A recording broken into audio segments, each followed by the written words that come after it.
You're listening to Navid Moosa of the Mindset Movement. Good day, good people. My name is Navid Moosa. I'm your host today and always for the Mindset Movement. In keeping with tradition of the small business package, small business in a box, I want to phrase it, my friend and personal CPA, Mike Klipper, on here. So thank you, Mike, for joining. I really appreciate it. Absolutely. Happy to be here. Thank you. Look, guys, it's just like every week, we know fluff. We get right into it. I'm busy, you're busy, we're all busy. So, look, I've known Mike, I think, for about 3 years, going on 4 years or so. He was recommended to me actually by the guy who cuts my hair when I had hair. And it's been great. Two things I never cut on, I was always taught not to cut on, was your marketing and your accounting. Right Simple as that, because you gotta, that marketing dollar has to make money for you, and then you gotta have someone good to watch after your money. Absolutely. Stuff like that. So listen, Mike, first of all, thank you for doing this. I appreciate it. And I know you've got a team of people that are great and are patient because they deal with me. And I've got all my multiple businesses and all that kind of stuff you guys deal with, and it makes it a lot easier. My life is easier thanks to you and Daisy and the rest of the crew there. But the purpose of having this is those who are new business owners or aspiring business owners. I want them to make sure that their foundation is not as screwed up as mine was. I mean, you saw my books when I came over to you. They were a mess. They were all over the place. And it took some time and hand holding, but you guys did it. And you did it in a way that I didn't feel like I was an idiot. You did it in a way that actually made me understand going forward, right on. Not to repeat those mistakes. Right and I felt more comfortable, asking you guys questions and how to actually educate my own staff and agents as well. Right. So, I'm going to shut up and let you do your thing and just kind of tell people, hey, these are some common misconceptions, some common mistakes, and very easy to avoid them. Yeah, absolutely. Appreciate it. Yeah, I mean, there's so many different areas to take that, but the main thing is I think it's most important for people to understand why it's important to have an accountant and what accountants actually do. And the way, I think in general, the way our team here kind of looks at our job is a little bit different than the average accounting firm. Our job is to present information to our clients so they can make good decisions, right? So obviously when people think of accountants, they think of taxes, which is obviously something we do and is a big part of our business. But to me, that's always that's what happens when we do the important part of our job. The important part of our job is making sure our clients have clean books, making sure that they understand the decisions that they make and how those decisions impact their books, and then using their books as information to make informed decisions, right? So that's the most important thing. And that the financial literacy of understanding, what are your assets? What is cash flow? What is profit? And how does depreciation work? If we're talking about real estate, especially, understanding when you buy a property for $400,000, but you finance $390,000 of it, you have an asset that's $10,000. You don't have a $400,000 asset. And understanding how that works from a tax standpoint as far as depreciation, and if you were to sell the property down the road for $600,000, what that actually means and what the tax ramifications are of that, and what is a cash flow positive business, and all those property and all those kinds of things that all business owners, but specifically business owners in the real estate, and we work with a lot of people in the real estate market, understanding how the numbers work and understanding how the taxes work and understanding how to read a profit and loss or a balance sheet to then make informed decisions. So that ultimately, I realize I just said a lot there, but ultimately that's the job of an accountant, is to make sure that clients, number one, have clean books, are asking the right questions to make sure that the information on their financial records is accurate, making sure we're working with the bookkeeper to make sure things are being classified in the right spot, and then having financial documents that can be used not just to prep tax returns, but to make good decisions and make sure that the business is healthy. Because if there's like one thing we care about first and foremost, it's the financial health of our clients' businesses. Like, you know, everyone wants to make a lot of money, and people can make a lot of money and not necessarily have a financially healthy business. Like I said, you can have a lot of assets, but if you have more debt than those assets are worth, then what good is that? So understanding the difference between equity and cash flow and all those kinds of things is Yeah, really what's and if important. you're for those who are watching this or listening to us or both, this is not just for real estate. Like if you're an electrician, you're a plumber, Exactly. you buy equipment, Yeah. you need to know that if you're charging for a job, are you Yeah. charging proper for the job? Because hey, $100 an hour sounds like a lot of money. Right. How much equipment are you using for that one job? And 100%. that's why for those, if you hire a plumber, there's a 2 hour minimum, or there's a holiday rate, or whatever it may Right. be. So I think what I really like, Mike, what you just said, how you led off your statement was, it's not just prepping your taxes. Right. It's your financial report card of your Yeah. business. Absolutely. And I mean, you brought that to my attention. Like, hey, Navid, yeah, you have this money here, but look how much you have going out. Right. Right. I recently sold a property so I can pay off this other Right. over here. And you made me look at that, say, you're not losing the income of this, you're actually gaining it because this outgoing money Right. is no longer outgoing. So now you're Right. positive X amount of dollars. So, and I think that's what I like about in a good CPA, my opinion.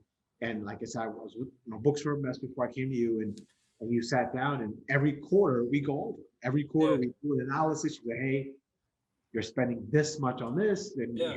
look at it, and blah blah. So now, and not to talk down or not to pick for anyone else, but why not just go to Jackson Hewitt, H&R Block? Like, why not just go to them? If they're every corner, they're open to 8, 9 o'clock at night. Yeah.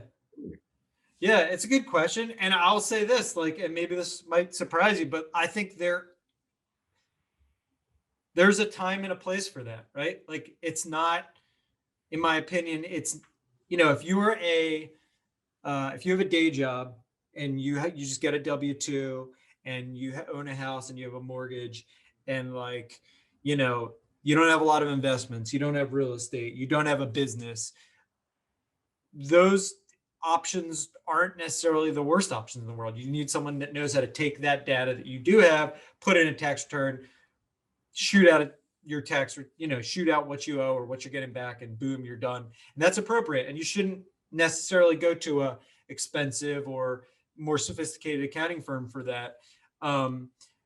Where I think places like that are not valuable for people, and it makes more sense to go to a CPA firm that has a team and that has a more proactive approach is, going to a company like that, it's reactive, right? The year's already done.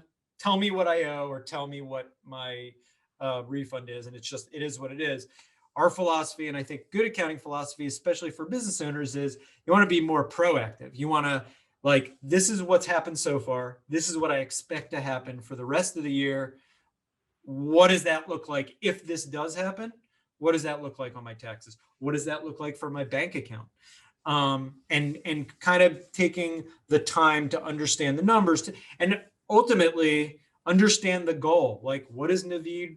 Where do you want to be 5 years, 10 years? How many agents do you want to have? How many properties do you want to have? Like, what are we trying to accomplish? I think this is most people, like a lot of people that are in business, they got into business because they're good at something or they like something. There's a service or a skill that they have that they really like, that they want to do, and they think they can earn money from it. In most cases they can, but they haven't thought past, like, what am I trying to accomplish? Like, when do I need to hire someone? When do I need to invest in something? When do I need to create an entity, or how much should I be paying myself? Like, there's so many decisions. There's unlimited decisions as a business owner. and like just being thoughtful about those decisions, and sitting down and talking to someone about like, all right, what do you want to actually accomplish here? What's the goal? Yeah, we can deal with the taxes. The taxes are not brain surgery in most cases. Yes, there's complexities to everyone's taxes, and everything is different.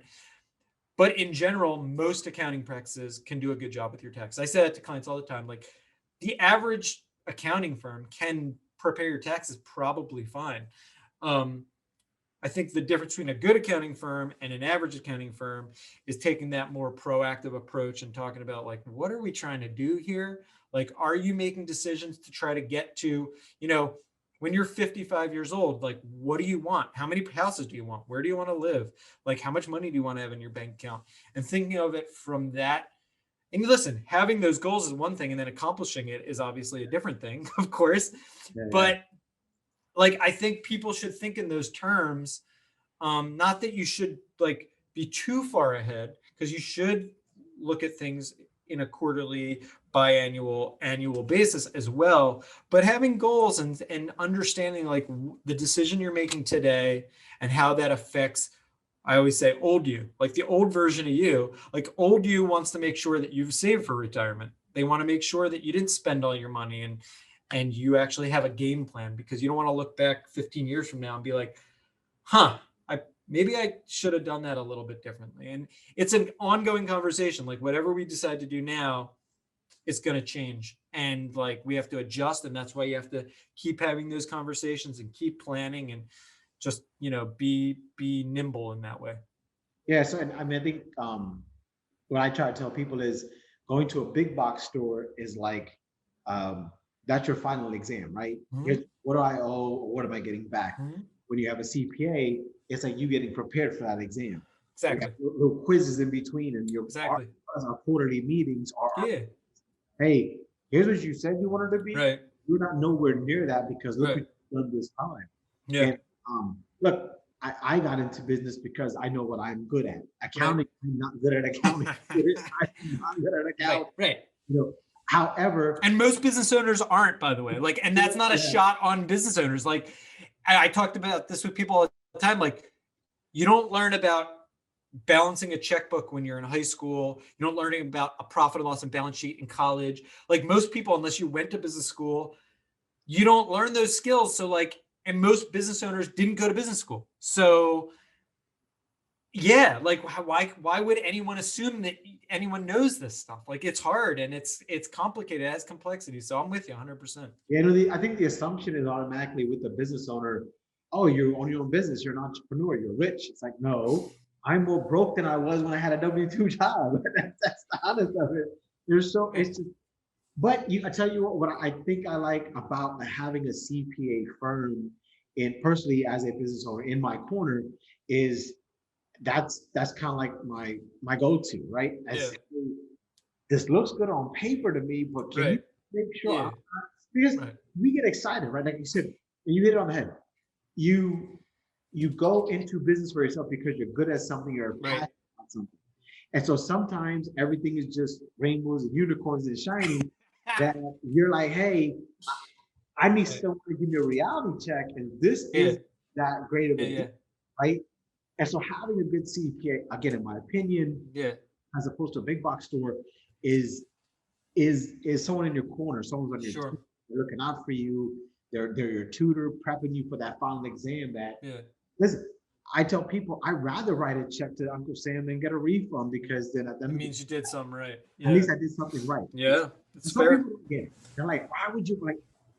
Yeah, that's a whole different subject, where they just like, listen, if I need to write this check, I'll write the check, and if that's what it costs. So having said all that, I know that a lot of people think I can't afford a CPA. I can't afford a CPA. I know what my answer to that question is. Okay. Yeah. I would like to hear your answer. If someone says, Mike, I can't afford a CPA. What would you tell them? So my line used to be, this is when I was a sales guy, because now I just like, listen, we're established enough at this point where it's just like, I just tell people what we do, and like, if it sounds appealing to them, great. But what I used to say is, and I still believe this is true, I just don't say it as much, is a good CPA should save you more money than they cost. Like that's what a good CPA should do. It's Okay. the problem with saying that though, in all honesty, is it's hard to like quantify, right? Yeah. Like I think in general, we and other good CPAs will provide enough value, whether that's just good advice, whether that's making sure clients are taking every deduction that they should be taking and pointing things out to them.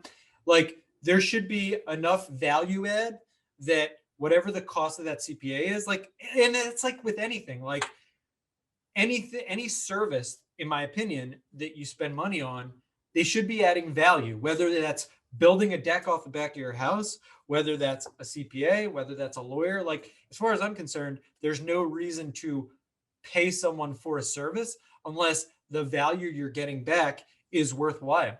And so, with a CPA, it's slightly hard to quantify what the value is. Like we don't keep track of I don't like every conversation you and I have. I'm not like, ooh, that comment I just made to Navid, that's going to save him $1,500. Boom. Let me add that to the spreadsheet. Like the reality is we don't do that, but our feeling is like the overall over the lifetime of working with the client, whether that's a year, whether that's 10 years, whatever it is, like our value add should be a multiple of what our cost is. And so, and at the end of the day, that's for the client to decide whether that value, they feel like they're getting that value. I will say at Engage that we have a very, very, very high client retention rate. We have very few clients over the course of a year that decide to stop using us. And I feel like that is a kind of the proof is in the pudding. Like Yeah. clients feel like they're getting value. It's there. Is it hard to quantify? Yes. But that's in general, I think in general, clients know relatively quickly within the first 6 to 12 months of working with their accountant, whether they're actually getting value add. Now, what we do at our firm is a little different than most firms is we don't do any hourly billing. We sort of treat our service like a subscription. It's like, this is what we're going to do for you. We're going to have this number of meetings. We're going to prepare these tax returns. You have unlimited access to us. You can reach out at any time.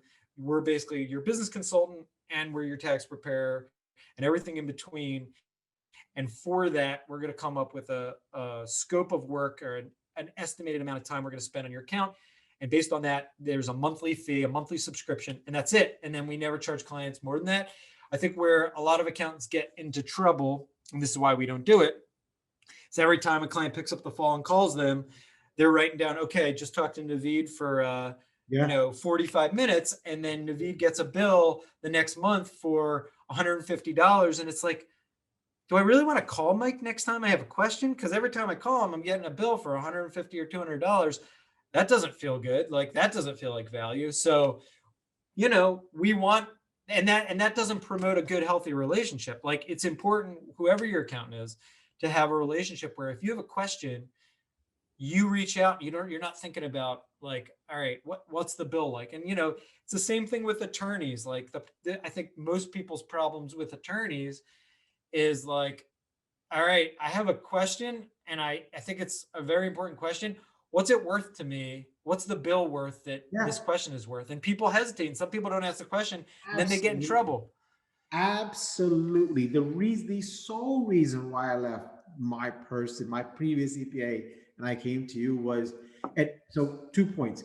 For those who are listening, if you're first time, if you have your current CPA, I'm not saying you need to leave them and go somewhere else, or you need to stay there.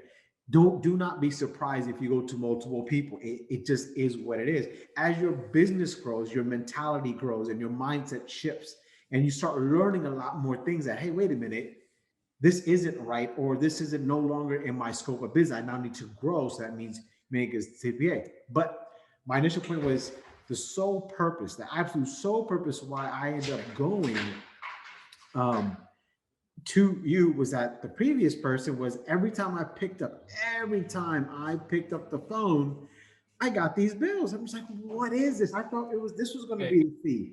And then it was like, well, no, because this is what you have to pay. And you called us for this, you called us for that. Yeah. And it's like, that's just not going to work out. So I'm with you. I have some good advice for the average business owner out there. And this is how I this is how I think about our services. I have a feeling this is how you think about your services. And no matter what your business is, this is what I recommend is take off your business owner hat and put on the consumer hat and be like, if I was on the other side of the conversation, no matter what it is, how would I want that relationship to work? How would I want that service to work? Like, that's how we always go about it. It's like, if I was a business owner and I didn't know anything about accounting or taxes, like, how would I want that relationship to work? I would not want what you just said. I would not want someone to send me a bill every time I called them. I would want to have that relationship.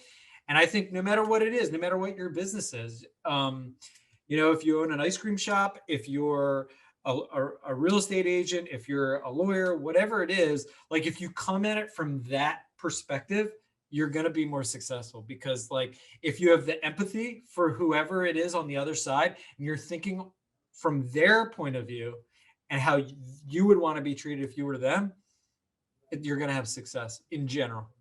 No, listen, you hit the nail on the head on perfectly, because that's just what it is. And I'm not gonna lie, for those who are watching or listening, when I first met with Mike and he was introduced and he gave me his proposal, I'm like, I don't think I can afford you. I'm not gonna lie. I'm like, this is a lot. Like, man, this guy's charging this much. I'm like that. But like, I'm a big man of God. I'm a big man of faith. And I was just like, I prayed on, I'm not gonna lie, I legit prayed on. I was like, God, if you're saying this is the man who can help me get to the next level, then this is what it is. But I had to take myself out of that and put myself into my client's shoes, because Right. I know I'm not quote unquote cheap, but right, what you pay for. you So get what you pay for. if someone's coming to me, Yeah, right, and saying, well, Navi, that's a lot of money. Okay, then you don't want to use me. It is right. what it is, right? So I had to kind of, put myself in that shoes. Say, okay, Yeah, what he's charging me it's not really a bill, it's an investment. it's an investment. And so Yeah, that's where I would advise any business owner, any it's CPA, fair. whether anybody, Yes. you go into it, it's an investment, and it's your investment paying off. And I tell you what, it is one of the top 3 best investments I've ever made. I appreciate it. No, seriously, and I'm not just saying that because you're on the call. I'm dead saying that because I sleep at night. I don't Yeah, worry about it. I know everything gets done. yeah, And I see emails and I see this and I see that. I don't worry about this stuff. yeah. I know if I get a letter, and that's never happened in the past couple of years, if I get anything that it would be, I feel very confident. I can simply give it to you, say, here you Yep. go, guys. Yeah, handle this. What you need. And that's Right. it, right? Because Right. you pay for that convenience. Yeah. So if anyway, for those who listen to this, or again, listening, watching, both, whatever, if you take away anything from this call, if you take anything from this discussion, please understand that yes, you're gonna have to spend some money, no doubt about it. But don't be that person who tries to write off every last single thing so you gotta pay taxes. Don't be that guy. Don't be that Right. person. Yes, there's tax laws there. But guess what? They're so complex, in my opinion, and they're so in depth. I Yeah. don't have time to work on them, and neither Yeah. will you. If you have a solid business going, you're not going to have time for that. You're not because you're going to be focused on growing your own brand and what it is you do and why you do it. So getting a good CPA, getting Yeah. great CPA, great bookkeeper, and having everyone go into it together as a team. Don't look at it as, oh, it's an expense. It's a team. That's what you're bringing on. When you get a good CPA, in my opinion, a good bookkeeper, that's a good team you're building your foundation on, right? And that's what this business in a box series is about, is getting a proper attorney, to getting your LLC set up. Yeah. Nothing against LegalZoom or any of those. Yeah. Yeah. I'd rather go to an attorney, say, this is what I want, so I know it's done right. I'd rather go to you guys than to go to like a H&R Block and saying, here's how I need my business to grow. Can you Sure. help me get it there? It's just, I don't want to hit 0 and get automated service. I want Right. to get human being. And that's what I get with you guys. So Yeah. um, is there any, we're gonna wind this up now. So is there anything you want to tell anybody listening that, hey, things to think about when you're starting up or considering a CPA? I think I recommend this to people all the time when they ask me, like, for a financial planner or a lawyer referral. what you just said makes a lot of sense to me. You need to, number one, you need to feel comfortable talking to that person. So interview multiple people, like treat it almost like you're hiring an employee when you're hiring your CPA. Like talk to people, get a vibe, you know, you want to feel comfortable. This is someone, or this is a company, whoever you use, that you need to trust, you need to rely on, you need, like you said, you need to be able to sleep good at night. And you need to make sure that if something does come up and there's a notice, that you feel comfortable that it's going to be handled appropriately, it's going to be handled timely. I think in all business aspects, the most important thing, in my opinion, is communication. And so work with someone that you can communicate with, work with someone that understands how you like to communicate, whether that's in emails or phone calls or text messages. Make sure they will communicate the way that you prefer to communicate. Make sure you have good dialogue. Make sure they're not talking down to you. Make sure that they're like trying to help and be a value add, not being condescending. I think there's a lot of people in my industry that give off that vibe, whether they're intentionally trying to do it or not. It's, lawyers and accountants can be condescending people. I know enough of them to know that that is the case. So, yeah, I think just like feel people out and make sure, just because someone has a CPA license or says they are a CPA doesn't necessarily mean they're like the greatest accountant in the world. I know enough of them also to know that that's true. So, do your homework and ask questions, get referrals from people.